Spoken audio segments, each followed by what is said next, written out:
Hello and welcome to another edition of Pulp Picks. I am Patrick. I'm Fritz. I'm Sarah. And we're here to give you our reading recommendations for this week's new comic book releases. And let's start with Sarah this morning. Oh, yeah, switch it up. Well, you know, that's what you get for leaving being us gone. alone. Yeah.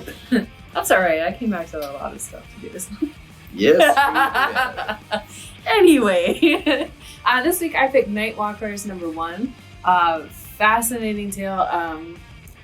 Me again with the vampires. Apparently I have a thing for bats, as Corey would say. Bats and ants. So it's, I don't know, it's really engaging. But it's a story about a woman who's in a rehab facility.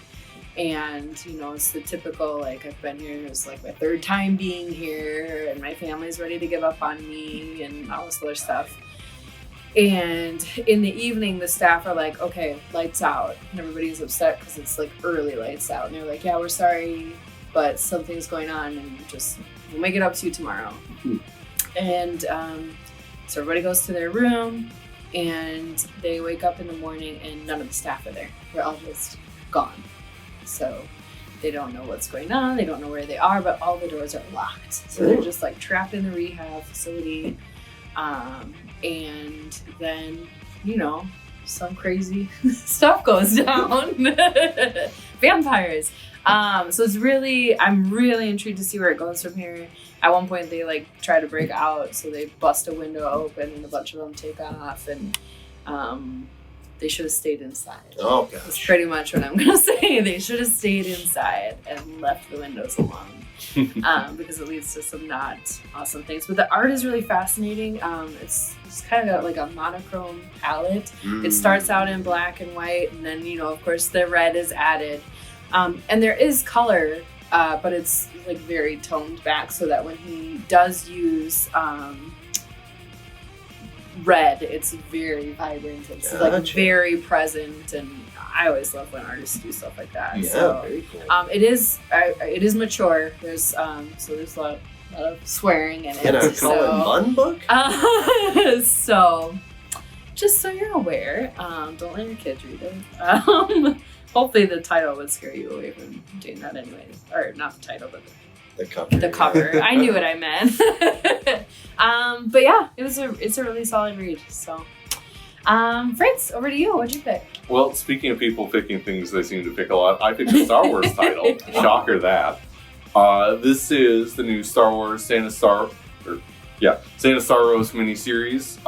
Santa, she's kind of like a relatively newer character in the Star Wars stuff. Like, she first came up in like the main title a couple years back when like Marvel first got it back, and since then she's been a recurring character in that. In the recent Dr. Aphra run, she's been like a big player, and even like in some of the books outside of this, like her family has like kind of shown up as like ancillary stuff. So this miniseries is kind of like getting to dive a bit more into her and her family, and just kind of like their whole like weird relationship, because like it's her, she's kind of like down on her luck. She's not like had like the best of times recently. There's a heist right at the opening of this that doesn't go as expected. In turn, like you're expecting like a bunch of money, and then turns out it's maybe more of a, we'll call it a petting zoo. How about that? Like not what you expect. Sure. But yeah, so she like decides she's going to go back home, see like how the family's doing. Turns out the family's been up to some shenanigans in the meantime. Some very having the Imperials breathing down your neck shenanigans. So she's got that. She's got like her cousins. She's got like a brother she doesn't want to talk about, who apparently like did some stuff, some real shady stuff. There's basically a heist that they're going to try and pull off that it's not really clear like how or why they're going to do it, but it's definitely looking like it's going to be an interesting spectacle once they try it. It's a lot of what you want out of Star Wars. There's a lot of shooting, a lot of flying around, like a lot of just really fun character interactions. Also droids, lots of droids actually. Ooh, nice. But no, would highly recommend this one, especially if you've been like following the other Star Wars titles. It's also the first, the writer Justina Ireland, she's been doing a lot of the Star Wars books for a while now, but this is like her first foray into like writing the comics too.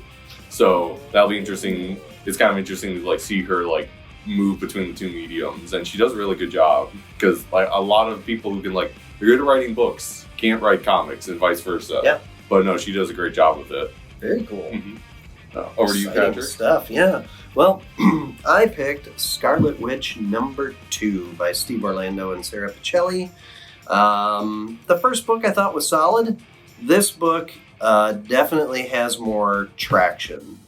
There's more heart in this story. But the thing that really grabbed me was Sarah Pichelli's art because it is gorgeous. And it really fits Wanda's character really well. There's a Storm appearance in this one, which is interesting because Storm voted against bringing back Wanda and Krakoa, right? So If I remember correctly. yeah, so they take kind of a little jab at that. And but yeah, this is she's helping Viv, who is Vision, her ex-husband's daughter from his other marriage to a robot lady that he created based on the brainwaves of one. It's Go read Tom King's Vision. It's yeah, really it's good. a 12-issue mini. I'm Right? pretty sure we've got copies of the graphic novel. Yeah, it was really good. But this launched a character who's been kind of a mainstay in the Champions, though I haven't really read much of that stuff. But I know that Viv has gotten quite a bit of a following. So it's the two of them together, and there's definite awkwardness, and it is mentioned that this is going to be kind of an awkward back and forth. But it's just a really cool book. But it is beautiful. It is just the illustration in it is gorgeous.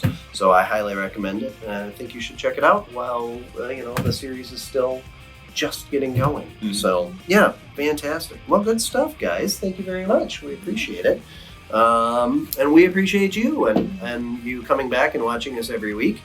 Be sure to like, subscribe, follow, do all that stuff on social media, YouTube, our website. We do have all of our new comics listed on our website and available for you to purchase every single week too, whether you are local or whether you are far, far away. So thank you again and have a great day.